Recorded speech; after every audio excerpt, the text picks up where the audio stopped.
Ladies and gentlemen, please join me in welcoming the conscience of the Democratic Party, the Honorable Zell Miller.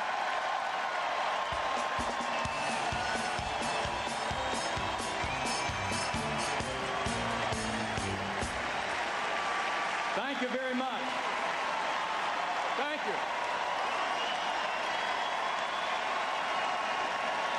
Since I last stood, thank you very much. Since I last stood in this spot, a whole new generation of the Miller family has been born. 4 great-grandchildren. Along with all the other members of our close-knit family, they are my and Shirley's most precious possessions. And I know that's how you feel about your family also. Like you, I think of their future, the promises and the perils they will face. Like you, I believe that the next 4 years will determine what kind of world they will grow up in. And like you, I ask, which leader is it today that has the vision, the willpower, and yes, the backbone to best protect my family? The clear answer to that question has placed me in this hall with you tonight, for my family is more important than my party.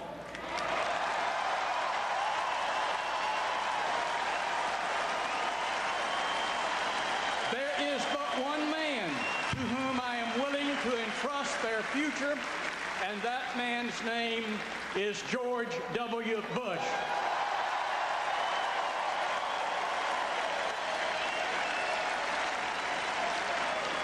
In the summer of 1940, I was an 8-year-old boy living in a remote little Appalachian valley. Our country was not yet at war, but even we children knew that there were some crazy men across the ocean who would kill us if they could. President Roosevelt, in a speech that summer, told America, all private plans, all private lives have been, in a sense, repealed by an overriding public danger.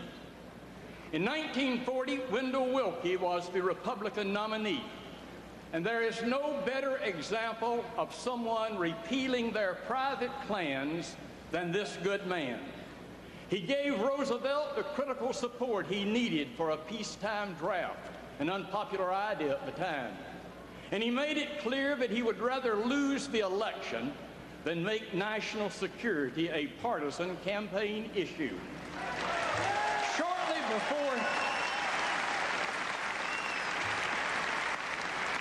Shortly before Willkie died, he told a friend that if he could write his own epitaph and had to choose between "Here lies a president" or "Here lies one who contributed to saving freedom," he would prefer the latter. Where are such statesmen today? Where is the bipartisanship in this country when we need it most?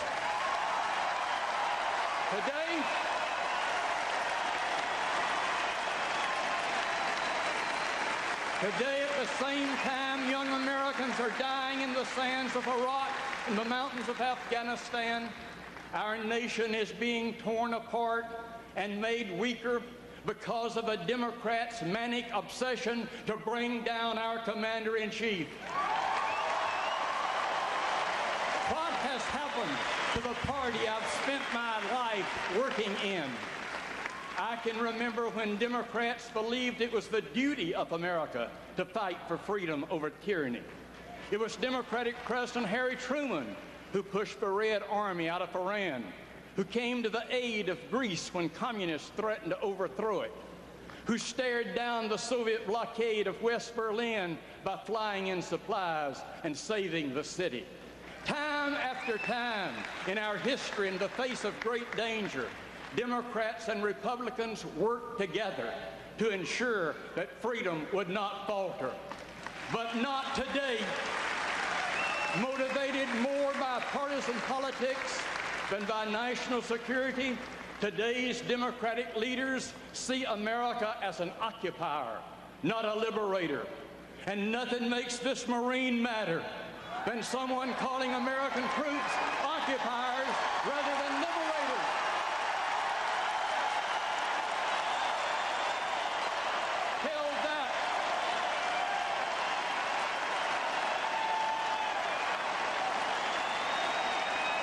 Tell that to the one half of Europe that was freed because Franklin Roosevelt led an army of liberators, not occupiers. Tell that to the lower half of the Korean Peninsula that is free because Dwight Eisenhower commanded an army of liberators, not occupiers. Tell that to the 500 million men, women, and children who are free today from Poland to Siberia because Ronald Reagan rebuilt a military of liberators, not occupiers.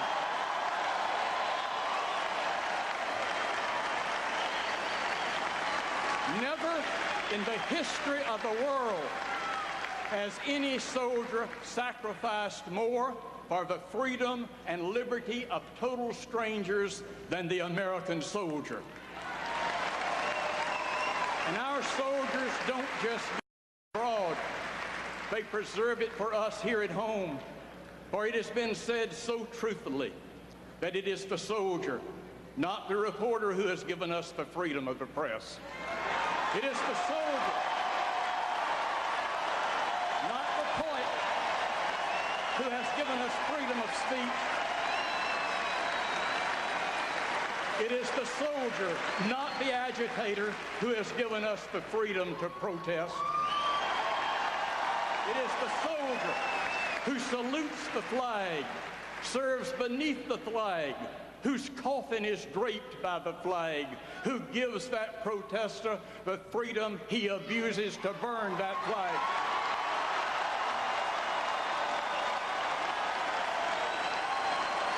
No one should dare to even think about being the commander-in-chief of this country if he doesn't believe with all his heart that our soldiers are liberators abroad and defenders of freedom at home.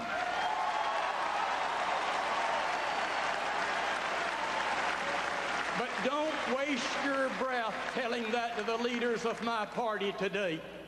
In their warped way of thinking, America is the problem, not the solution.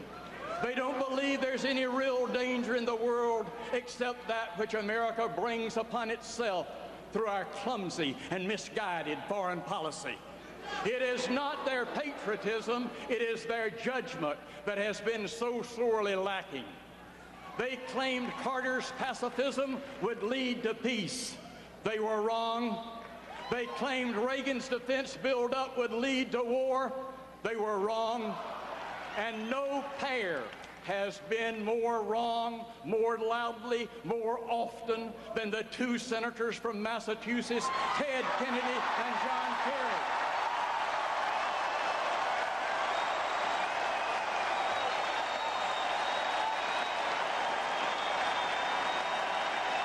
Together, Kennedy and Kerry have opposed the very weapon systems that won the Cold War and that are now winning the war on terror.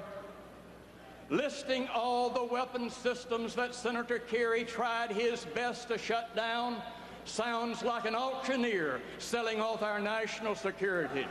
But Americans need to know the facts. The B-1 bomber that Senator Kerry opposed dropped 40% of the bombs in the first 6 months of enduring freedom. The B-2 bomber that Senator Kerry opposed delivered airstrikes against the Taliban in Afghanistan and Hussein's command post in Iraq. The F-14A Tomcats that Senator Kerry opposed shot down Gaddafi's Libyan MiGs over the Gulf of Sidra. The modernized F-14D that Senator Kerry opposed delivered missile strikes against Tora Bora. The Apache helicopter that Senator Kerry opposed took out those Republican Guard tanks in Kuwait in the Gulf War. The F-15 Eagles that Senator Kerry opposed flew cover over our nation's capital and this very city after 9/11. I could go on on and on and on against the Patriot missile that shot down Saddam Hussein's Scud missiles over Israel, against the Aegis air defense cruiser, against the Strategic Defense Initiative, against the Trident missile, against. This is the man who wants to be the commander-in-chief of the U.S. Armed Forces. U.S. forces armed with what? Spitballs?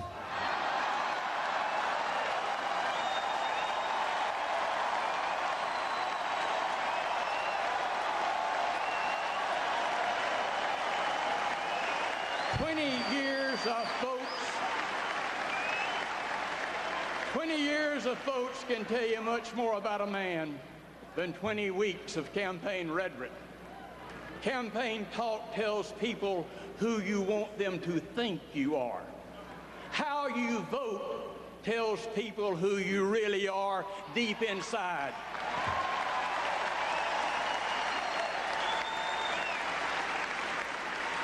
Senator Kerry has made it clear that he would use military force only if approved by the United Nations. Kerry would let Paris decide when America needs defending. I want Bush to decide. John Kerry, who says he doesn't like outsourcing, wants to outsource our national security. That's the most dangerous outsourcing of all. This politician wants to be leader of the free world. Free for how long?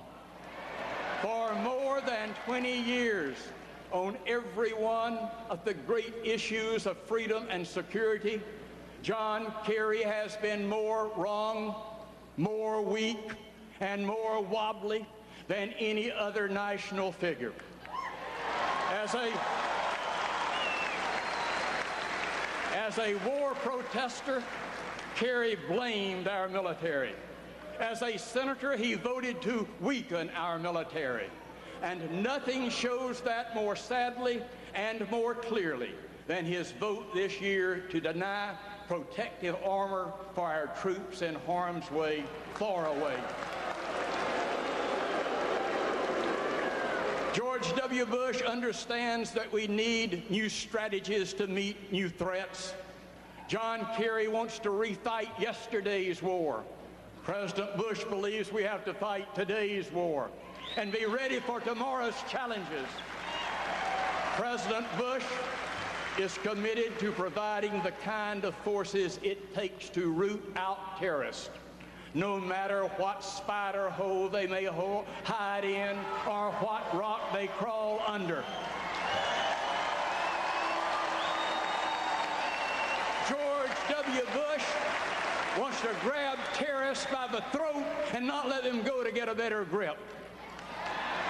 For John Kerry, they get a yes, no, maybe bowl of mush that can only encourage our enemies and confuse our friends. I first got to know George W. Bush when we served as governors together. I admire this man. I am moved by the respect he shows the First Lady, his unabashed love for his parents and his daughters, and the fact that he is unashamed of his belief that God is not indifferent to America.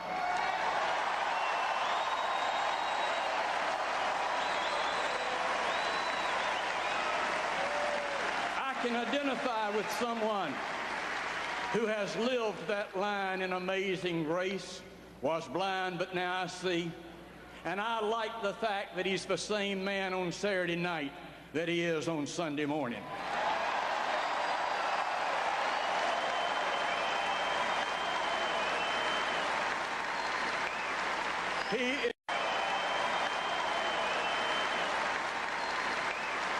He is not a slick talker, but he is a straight shooter.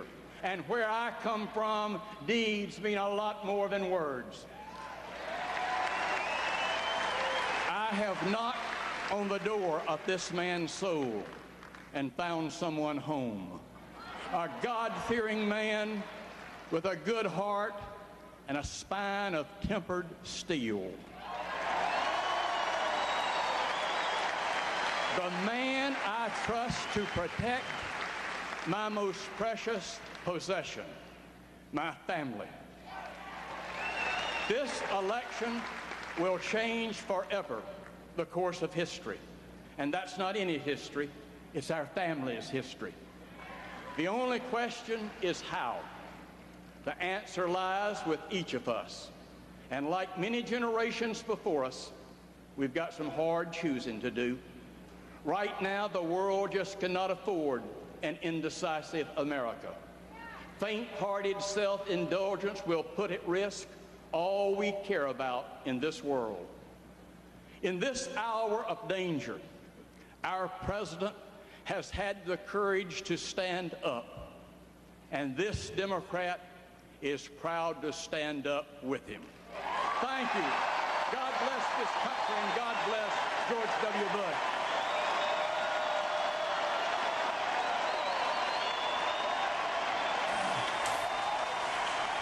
Retiring Democratic Senator Zell Miller of Georgia has given this convention what is easily its sternest address, what is certainly its harshest address in terms of criticism of the opponent, and one that this crowd, as you can see, has clearly enjoyed to the hilt.